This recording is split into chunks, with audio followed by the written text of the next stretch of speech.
Good morning, good morning, good morning. How are you? Happy Wednesday. It's hump day. We're halfway through the week. Yay. Hope you are having a productive week. Hopefully, you are flowing in the favor of God and just really, really embracing all that He is doing in your life, both knowing and unknowing what's happening in the background. A lot of times we get stuck on just what we can see, and it's kind of hard to rejoice in what we can see, but just always know that God is always at work in the background, providing, maneuvering, straightening out your course, doing all the things that need to be done so that you will be successful in the things that He has called you to. All right, just always know that. Always know that. So today my nugget is kind of an expansion of my nugget on Monday. I missed yesterday. I apologize for that. But on Monday we talked about your circle and who's in your circle and the influence that the people that are in your circle have on your life. So today I wanted to kind of expand on that, dealing with expanding your circle. Okay. I found that when I got saved and gave my life to the Lord, that my circle of friends changed. It was like there was a distinctive shift in who I surrounded myself with. And part of that was because my life changed, my lifestyle changed. It wasn't that, my friends weren't still my friends. I just wasn't doing the things that we used to do together. All right. I wasn't hanging out in the places that we used to hang out in. I was not partaking of the things that we used to partake in together. And so there was a shift, there was a change. And I remember my best friend at the time. He was very I don't know, he had a hard time with my transition. He told me that I was being fanatical about the Lord because I was so immersed. I promise you that the only thing I was listening to on the radio was the Christian radio station. We didn't have a gospel station in Vegas back then. This was in '88. So it was just Christian. It was just teaching, teaching, teaching.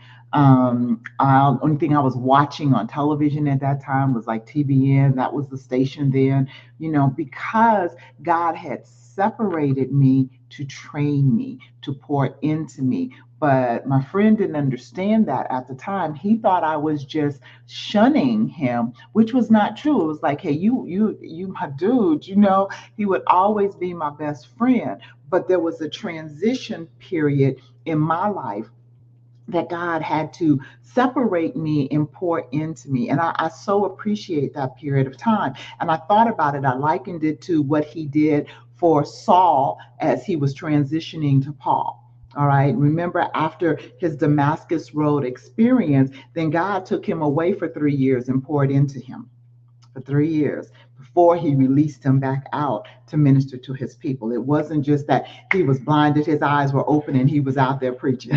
It wasn't like that. God had to separate him and pour into him. And that will happen in your walk as well. When you come into that full knowledge of who God is, there's a transitional period. God poured, well, He's still pouring into me, and it's 35 years later, but there was an isolation time where He separated me from the norm of my life back then to give me a new norm, to give me a new perspective, to help me to unlearn what I thought I knew, and in my dependency on myself, to transition into my dependency on Him. So God will do that. He will change your circle. But here's the other thing that He did. He gave me new people within my inner circle. He gave me new sisters in the Lord. He gave me new people to speak with and to reason together with, to walk the journey with. And there were only a couple, because I've never been like one of those people that had expanded circles anyway. My friendships and my associates were always very, very tight knit. Okay, but I don't like mess. In groups, there's mess. So even in high school, I was a loner. It was just like, no, that's not my thing. But but he was very strategic in who he brought into my life.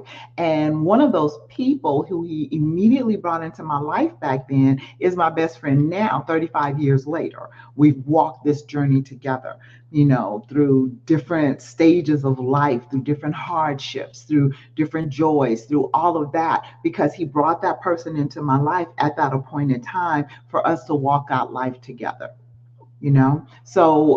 I just wanted to encourage you that even though there may be a shift in your immediate circle and the people that you at one time held close to you, it's not that you think you're better than them or anything like that. And don't allow them to get into your head with their foolishness because they're upset because you're walking a different path. Just know that, hey, I love you. I'm just not doing what I used to do anymore. I love you. I just have a different bent in life now, you know?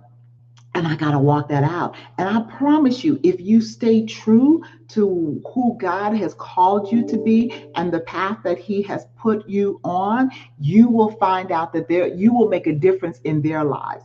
My best friend that I told you about, he's now in glory, and I can say he is in heaven, because he made a transition because of my transition. Because after he found out after a few years that, no, dude, you still my dude, right?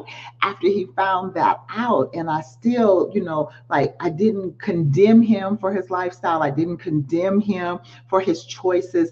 I still loved him. I just wasn't doing the same things that I used to do. It caused him to one day walk into a church and give his life unto the Lord. So it's amazing how God will use you in those settings, so that, when God called him home in his 30s, very early, like, just suddenly blood clot hit his heart and he was gone. It's like, oh my goodness, but he was ready because he had given his life to the Lord. And it was based on watching my transition. So I'm grateful that I made the transition and I took the stand that I did, and to continue to love him through in the midst of the stand. Okay. So that's for somebody that, you've transitioned, and somebody in your life has given you grief over your transition into the things of God. Love them anyway, love them through. Just keep walking it out. Your life will make a difference. Okay. So, as God is expanding your circle, don't forget about the other ones. Just know that you need to live out what God has called you to do. All right. All right. I love you with the love of Christ. You can't do a thing about it. And I'm praying that you have an absolutely positively fantabulous day.